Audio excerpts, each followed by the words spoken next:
Hi, everybody. My name's Jason. I'm Caden. I'm Jaden. And we are the Yahuwah and the Torah channel. And we thank you guys very much for being a part of us this morning as we are reading scriptures with you all. It is a first day on our Creator's calendar. And normally people are out there, majority of the world are out there, they're not serving our Creator in a temple made of man. And most people are going out and celebrating this as a day of worship. And the day of worship was yesterday. It was the seventh day. And so we are the family who believes what, Jade? We believe the laws, statutes, and commandments are for all generations, are for all times, or for all peoples. Doesn't matter where you're from in the world, you should be following the laws of our Creator. They are done away with by the Messiah, Yehoshua, who died for our sins, the son of Yahuwah. It did not be done away with by Paul. It did not be done away by Peter, any of the apostles, or anybody after Yehoshua. So the laws are for all times. Cade, the law has been fulfilled. That's what I'm going to start with. Tell me if the law has been fulfilled and that we no longer need to do this. Is that true or The false? prophecy and the curse of death have been fulfilled. It has not been done away with in the terms of we don't have to follow laws anymore because he died on the cross. We need what we want. None of that is true. The only thing that has been done away with was the curse of death and the prophecies that were sent by Moshe.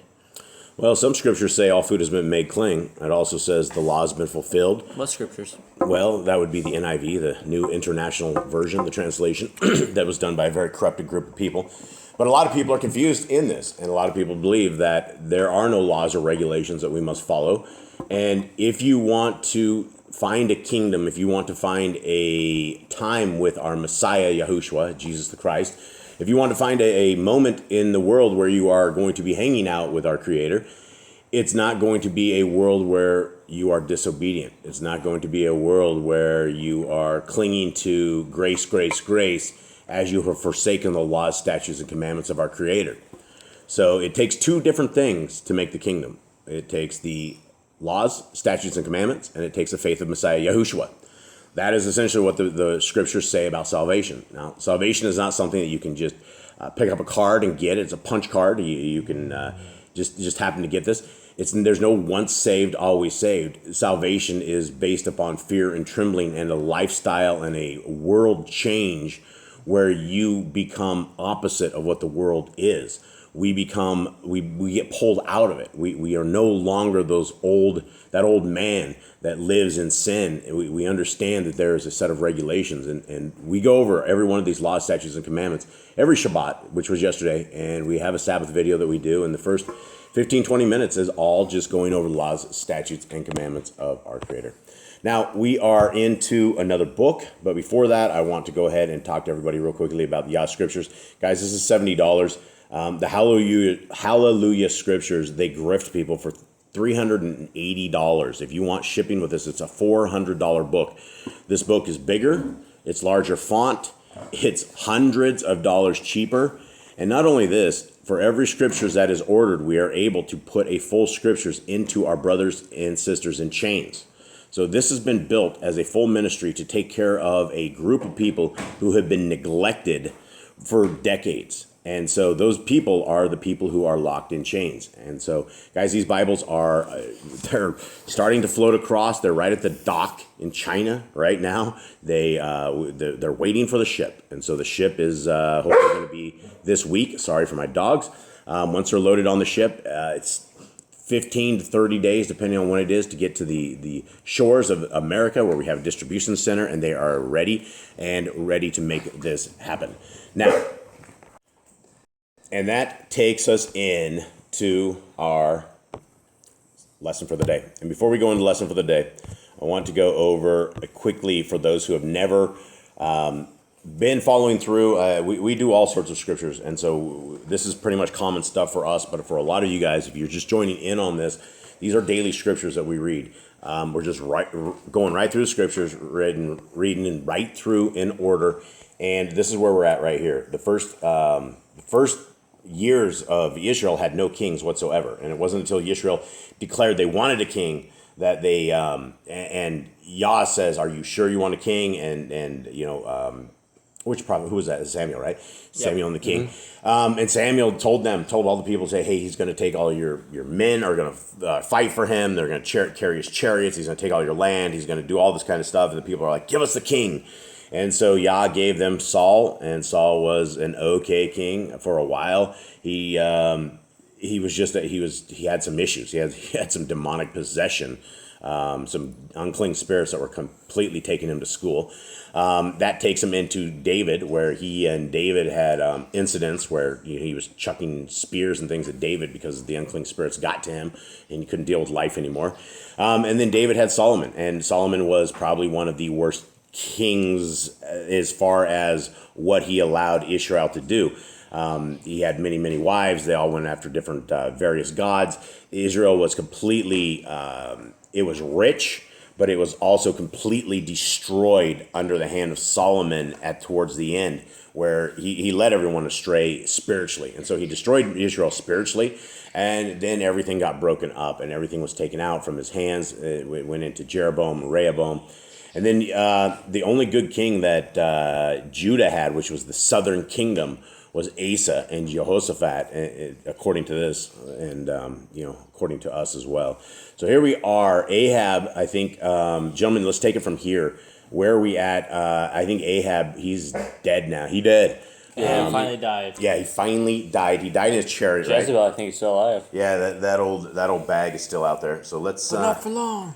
not for long. Spoiler alert. Okay, so Jay, take us where we are at. Everything I just said, or any one of you guys. We had the kings, we had David, and then his children. We had Solomon. He sinned, went astray.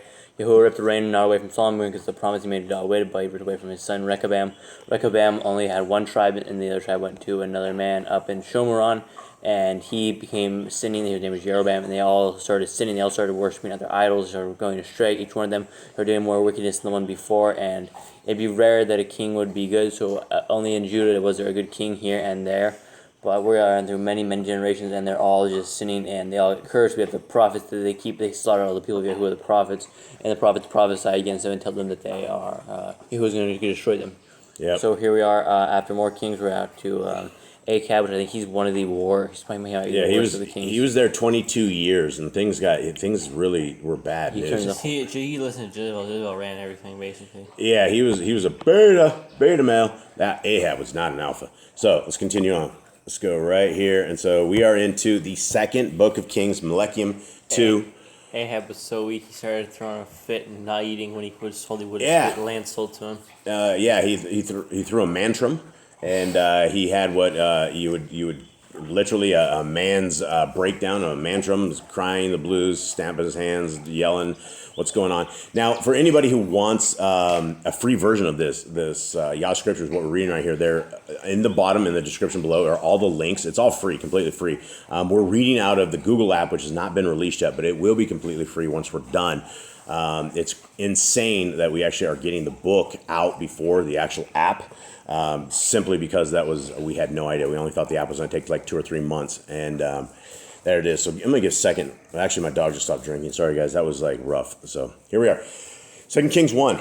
And Moab revolted against Yisrael after the death of Achab. And Achiahu fell through the lattice of his upper room in Shomeron and was injured, and sent messengers and said to them, "Go, inquire of Baal-zebub, the mighty one of Ekron, if I shall recover from this injury." Okay. Who's Beelzebub? That's like the Lord of Rats and Flies. I think it is the Lord of the Flies. The Rats and the Flies. The Lord is that what it is? That's what it is. And we know Baal. Who's Baal? Well, that's Nimrod. That's yeah. another name for Nimrod then. Yeah, and so we have all these people, and so this is the president, right, of Israel at this time. Is it northern or southern? This is northern. This is northern? Yeah, because this is Yisrael. Ahab was northern. Yeah. And Judah southern, so. Okay, yeah, you're right. Okay, so they want to go inquire of a mighty one. Okay, but a messenger of Yahuwah spoke to Eliah the Tishbite, "Rise up, go up, meet the messengers of the sovereign of Shomron, and say to them, is it because there is no Elohim in Israel that you are going to inquire of Beelzebub, the mighty one of Ekron? So therefore, thus said Yahuwah, you are not going to get out of the bed to which you have gone up, for you shall certainly die." And Eliyahu went. And the messengers returned to him, and he said to them, "Why have you come back?" And they said to him, "A man came up to meet us and said to us, 'Go, return to the sovereign who sent you, and say to him, thus said Yahuwah, is it because there is no Elohim in Yisrael that you are sending to Beelzebub, the mighty one of Ekron? Therefore you are not going to get out of the bed to which you have gone up, for you shall certainly die. Okay, thoughts on this? This is what happens to inquire of other Elohim or gods. It's probably a scary thing though. Like nobody else knows about this. Only a couple guys know about this. The king's waiting for an answer, and they come back and like, well, we have your answer. Yeah, and it's crazy how things like Baal and like this Beelzebub, how people really truly believe in them. Like they believe that these things of stone and iron have power, right? They literally go and they talk to them just like we talk to Yah. And I suppose since we're not idol worshipers, I don't understand it, but nothing ever happens, right? You can speak to Yah and things happen. Things will be shifted. I think a lot of it was a scam. A lot of it was like. Think it was a scam? A lot of people were like. They love Baal. They love Nimrod. Yeah, I know, but I feel like a lot of people were like grifting money off. It's like the fake fortune tellers. The Christian dudes that take 10% of everything you walk into the church for. Yeah, that dude. I'm true. Those two. Okay, 7. And he said to them, what was the man like who came up to meet you and spoke to you these words? And they answered him, he was a hairy man and wore a leather girdle around his waist. And he said, it is Eliyahu, the Tishbite. He then sent to him a captain of 50 with his 50 men. And he went up to him, and see, he was sitting on the top of a hill. And he spoke to him, man of Elohim, the sovereign has said, come down. And Eliyahu answered and said to the captain of 50, and if I am a man of Elohim, let fire come down from the Shamayim, consume you and your 50 men. And fire came down from the Shamayim and consumed him and his 50. How cool would that be to have the power of Yah? Just out of be like, all right, fire from the sky. Well, okay, yeah, that'd be cool. But what do you think that looked like? Was there 51? Was there the dude in the back that like saw all this happen and ran back? Or how soon do you think this happened? Because he just sent fire down, right? And do you think it consumed all their clothes and their weapons? I bet it burned them alive. Do you think all their weapons? Or do you think all they had? I'm sure just more like them. I'm sure the armor, the metal didn't melt. There's gotta be some proof. Bodies still there? Be some Or proof they of got this bodies happened. burned up? Probably burned up corpses. That would be really hot fire if that happened. If the corpses were gone. If fire consumed them. To burn bones and stuff like that, yeah, would have made that like super, super hot. Okay, cool. Let's continue on. Where's that? We 13? are on, I think 11 now. 11? Okay, so next one. No, we're on 13. All right. Yeah. Because I know this happens again. Okay. Are we on 13? Mm-hmm. And he he sent a third captain. No, see, we didn't. We missed it. We're on 11. Yeah, we're on 11. Okay. Sorry, everyone. He then sent another captain of 50 with his 50 men to him. And he answered and said to him, man of Elohim, that is what the sovereign said. Come down at once. And Eliyahu answered and said to them, if I am a man of Elohim, let fire come down from the Shamayim, consume you and your 50 men. And a fire of Elohim came down from the Shamayim, consumed him and his 50. And again, he sent a third captain of 50 with his 50 men. And the third captain of 50 went up and came and fell on his knees before Eliyahu and pleaded with him and said to him, man of Elohim, please let my life and the life of these 50 servants of yours be precious in your eyes. See, fire has come down from the Shamayim and burned up the first two captains of 50s with their 50s. But let my life be precious in your eyes. And the messenger of Yahuwah said to Eliyahu, go down with him. Do not be afraid of him. So he rose up and went down with him to the sovereign. Imagine after that speech, he goes, all right, if I'm the man of Elohim, and they all just start running. Well, let's imagine you guys were you're in the second set of these guys, right? So you're seeing something that's happened. All of a sudden, they're calling for you. What happened to the first 50? So you walk up there, boom, you're burned up. Now there's like armor and bodies and singed stuff everywhere. And then the third guy comes up, and they're like, it's good. Third guy had respect. yeah, he's like, no, he saw what happened, right? He didn't want none of that. Okay. If Eliyahu had no patience at all, he would have just called fire on a third time. Well, there we go. 15 and a half. So he rose up and went down with him to the sovereign and spoke to him. Thus said Yahuwah, because you have sent messengers to inquire of Beelzebub, the mighty one of Ekron, is it because there is no Elohim in Yisrael to inquire of his word? Therefore, you are not going to get out of the bed to which you have gone up, for you shall certainly die. And he died, according to the word of Yahuwah, which Eliyahu had spoken. And Yehoram reigned in his place in the second year of Jehoram, son of Jehoshaphat, sovereign of Yehuda, for he had no son. And the rest of the acts of Yahu, which he did, are they not written in the book of the annals of the sovereigns of Yisrael? I got to admit, some of these words are really hard to read. Yeah. Really hard, especially where you have the little dots underneath of the words. The thing, though, when you have a dot underneath of like an H, it's a ka. And if there's like a line underneath of B, it's a va. It's a va sound. And so it's kind of a different learning that you're doing. All right, gentlemen. So we made it. First book of Kings and first chapter. Thoughts? Anyone? Yeah, it's already a very exciting chapter. It didn't go into story time, but more of like action story. Don't consult those above. Don't consult the mighty ones. How would we consult our Creator? What would be the way we would do it today? You would pray. You'd open pray. up in prayer. You get down on your knees and you'd pray and pray and pray and pray and seek our Creator where He's able to be found. He's able to be found in that small, quiet place in a prayer closet and in prayer. Okay, all right, everybody. We hope you have a wonderful day. Thank you very much for being part of our group. We are out. All right, shalom.